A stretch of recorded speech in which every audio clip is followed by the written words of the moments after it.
जय माता की। आज मैं महाभागवत देवी पुराण का 5वां अध्याय आपको सुना रही हूँ।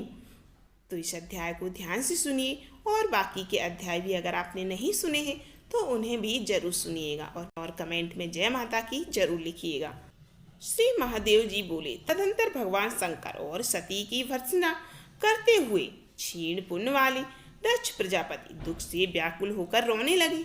मुनि श्रेष्ठ दुख से संतप्त हृदय वाले उन दक्ष को देखकर शिव की भक्ति में तत्पर रहने वाले परम ज्ञानी मुनि दधीच ने उनसे यह वचन कहा। दधीच बोले, मोह के कारण परम शिव तथा सती के सत्य को ना जानकर आप क्यों रो रहे हैं?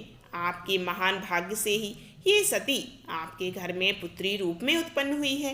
ये सती साक्षात निराकार आदि प्रकृति ही है और शिव साक्षात परम पुरुष हैं।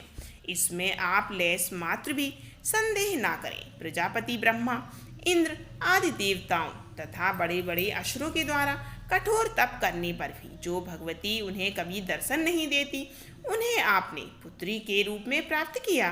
मोह में पड़कर उन सती को बिना जाने आप उनकी निंदा क्यों कर रहे हैं? निश्चित रूप से उन्हीं महामोह स्वरूपनी भगवती ने आपको ठगा है। दक्ष बोले, वे संपूर्ण नित्यानंद स्वरूप तथा सभी ईश्वरों के भी ईश्वर हैं। जो लोग उनकी शरण ग्रहण करते हैं वे कभी भी दुख प्राप्त नहीं करते। वे भगवान शंभु भिक्षुक हैं।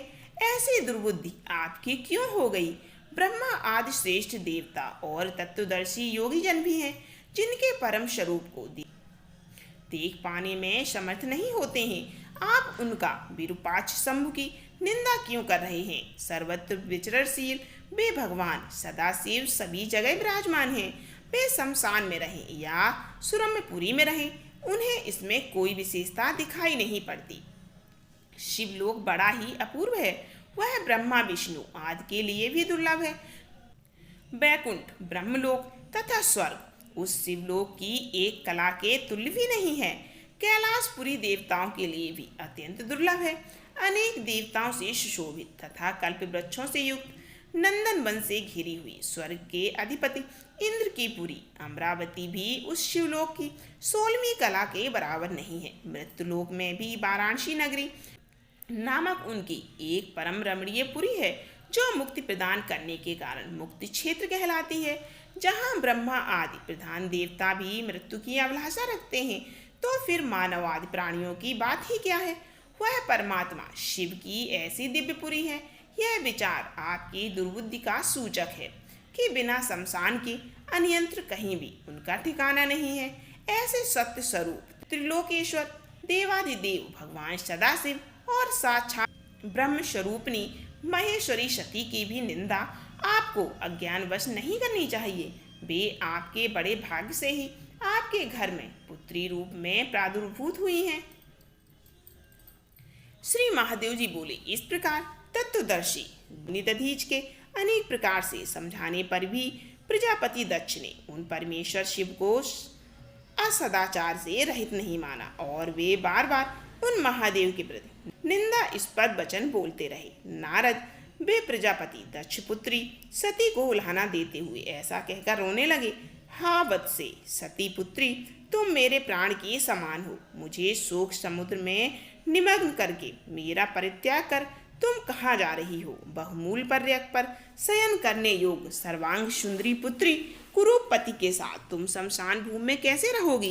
उनका यह वचन सुनकर मुनिश्रेष्ठ दधीच ने अपने हाथ से उनके नेत्रों के आंसू पोंछते हुए तथा प्रिय वचनों से उन्हें सांत्वना प्रदान करते हुए कहा। दधीच बोले, ज्ञानियों में श्रेष्ठ प्रजापति, आप मूर्खों की भांति क्यों रो रहे हैं? महात्मन, देवेश्वर शंभु को समग्र रूप से जानकर भी आपका अज्ञान नष्ट नहीं हुआ, यह बड़े ही आश्चर्य की बात है।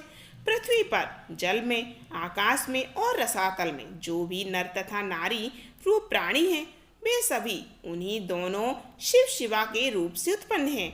ऐसा आप पवित्र मन से समझ लीजिए। प्रजापति, आप इन महेश्वर को यथार्थ रूप से साक्षात अनादि परम पुरुष के रूप में जान लीजिए और इन सती को त्रिगुणात्मक चिदात्मक स्वरूपनी परात्पर प्रगति के रूप में ही समझिए।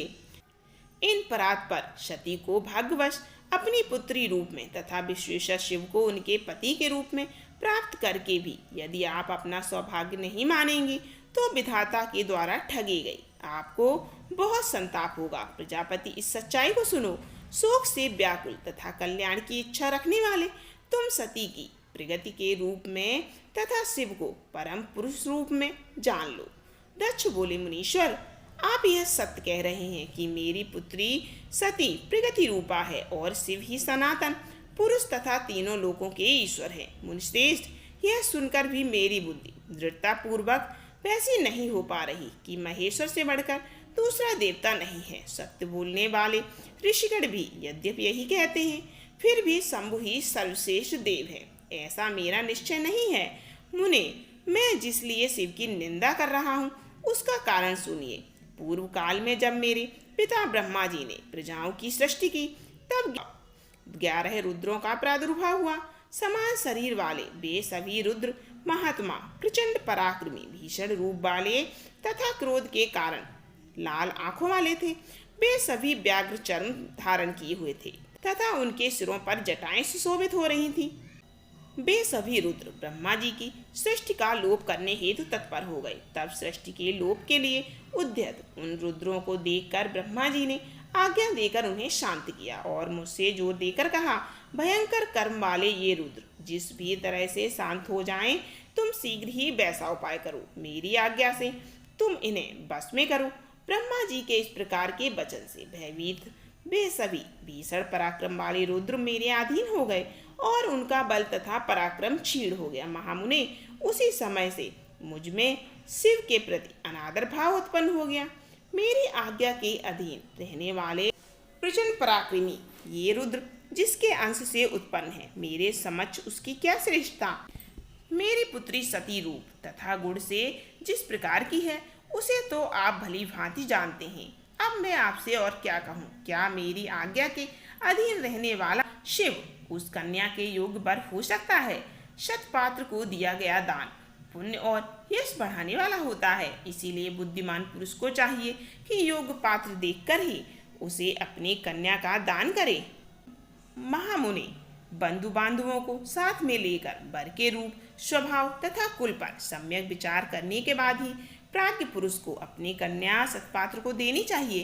इन्हीं सभी बातों पर विचार करके मैंने पूर्व में सती के स्वयंवर में कुल तथा सील से रहित उस शिव को आमंत्रित नहीं किया था। सुनिए, मेरे मन में जो कुछ भी है उसे आपको साफ साफ बता रहा हूँ।